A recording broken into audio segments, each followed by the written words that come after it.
हरतालिका तीज व्रत कथा।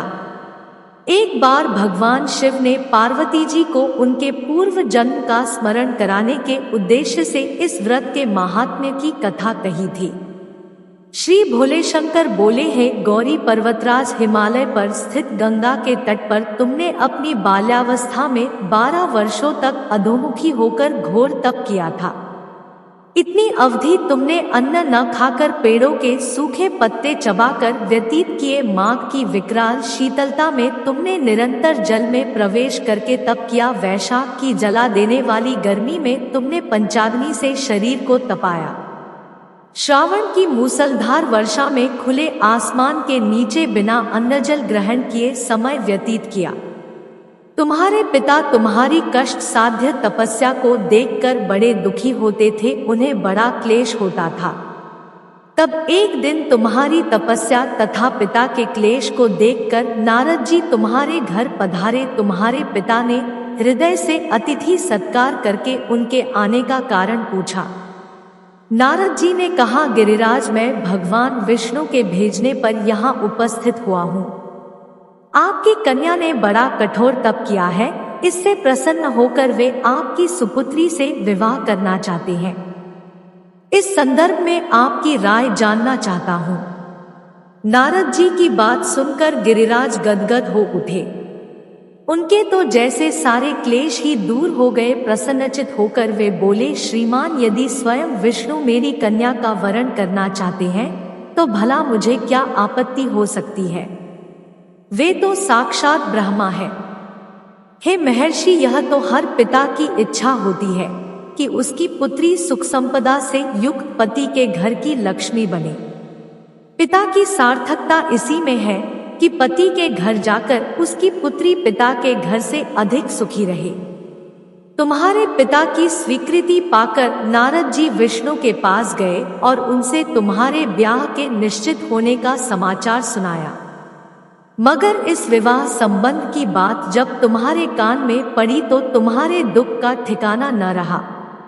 तुम्हारी एक सखी ने तुम्हारी इस मानसिक दशा को समझ लिया और उसने तुमसे उस विक्षिप्तता का कारण जानना चाहा।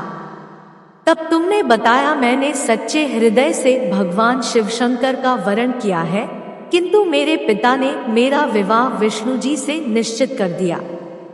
मैं विचित्र धर्म संकट में हूँ, अब क्या करूँ। प्राण छोड़ देने के अतिरिक्त अब कोई भी उपाय शेष नहीं बचा है। तुम्हारी सखी बड़ी ही समझदार और सूझबूझ वाली थी। उसने कहा, सखी, प्राण त्यागने का इसमें कारण ही क्या है। संकट के मौके पर धैर्य से काम लेना चाहिए। नारी के जीवन की सार्थकता इसी में है कि पतिरूप में हृदय से जिसे एक बार स्वीकार कर लिया, जीवन पर्यंत उसी से निर्वाह करे। सच्ची आस्था और एकनिष्ठा के समक्ष तो ईश्वर को भी समर्पण करना पड़ता है। मैं तुम्हें घनघोर जंगल में ले चलती हूँ, जो साधना स्थली भी हो और जहाँ तुम्हारे पिता तुम्हें खोज भी न पाए। वहाँ तुम साधना में लीन हो जाना। मुझे विश्वास है कि ईश्वर अवश्य ही तुम्हारी सहायता करेंगे। तुमने ऐसा ही किया। तुम्हारे पिता तुम्हें घर पर न पाकर बड़े दुखी तथा चिंतित हुए। वे सोचने लगे कि तुम जाने कहाँ चली गई। मैं विष्णु जी से उसका विवाह करने का प्रण कर चुका हूँ। यदि भगवान विष्णु बारात लेकर आ गए और कन्या घर पर न हुई तो बड़ा अपमान होगा। मैं तो कहीं मुँह दिखाने के योग्य भी नहीं रहूंगा। यही सब सोचकर गिरिराज ने जोर शोर से तुम्हारी खोज शुरू करवा दी। इधर तुम्हारी खोज होती रही और उधर तुम अपनी सखी के साथ नदी के तट पर एक गुफा में मेरी आराधना में लीन थी। भाद्रपद शुक्ल तृतीया को हस्त नक्षत्र था। उस दिन तुमने रेत के शिवलिंग का निर्माण करके व्रत किया। रात भर मेरी स्तुति के गीत गाकर जागी। तुम्हारी इस कष्ट साध्य तपस्या के प्रभाव से मेरा आसन डोलने लगा। मेरी समाधि टूट गई।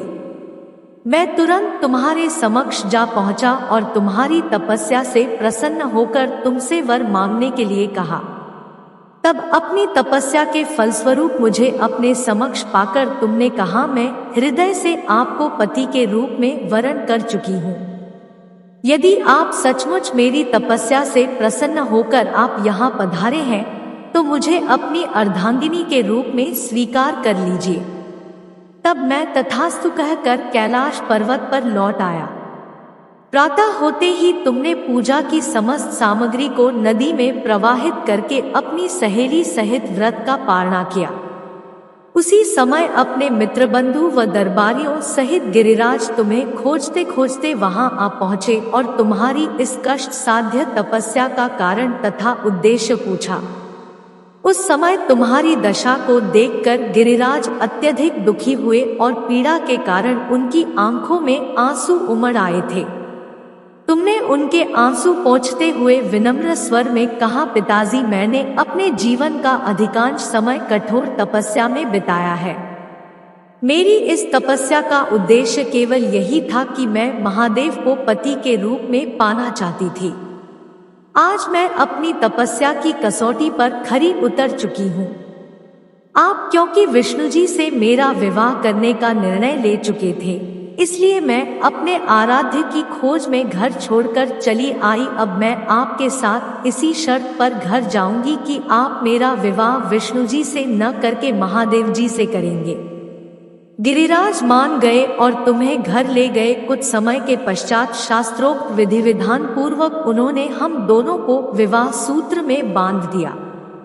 हे पार्वती, भाद्रपद की शुक्ल तृतीया को तुमने मेरी आराधना करके जो व्रत किया था, उसी के फलस्वरूप मेरा तुमसे विवाह हो सका। इसका महत्व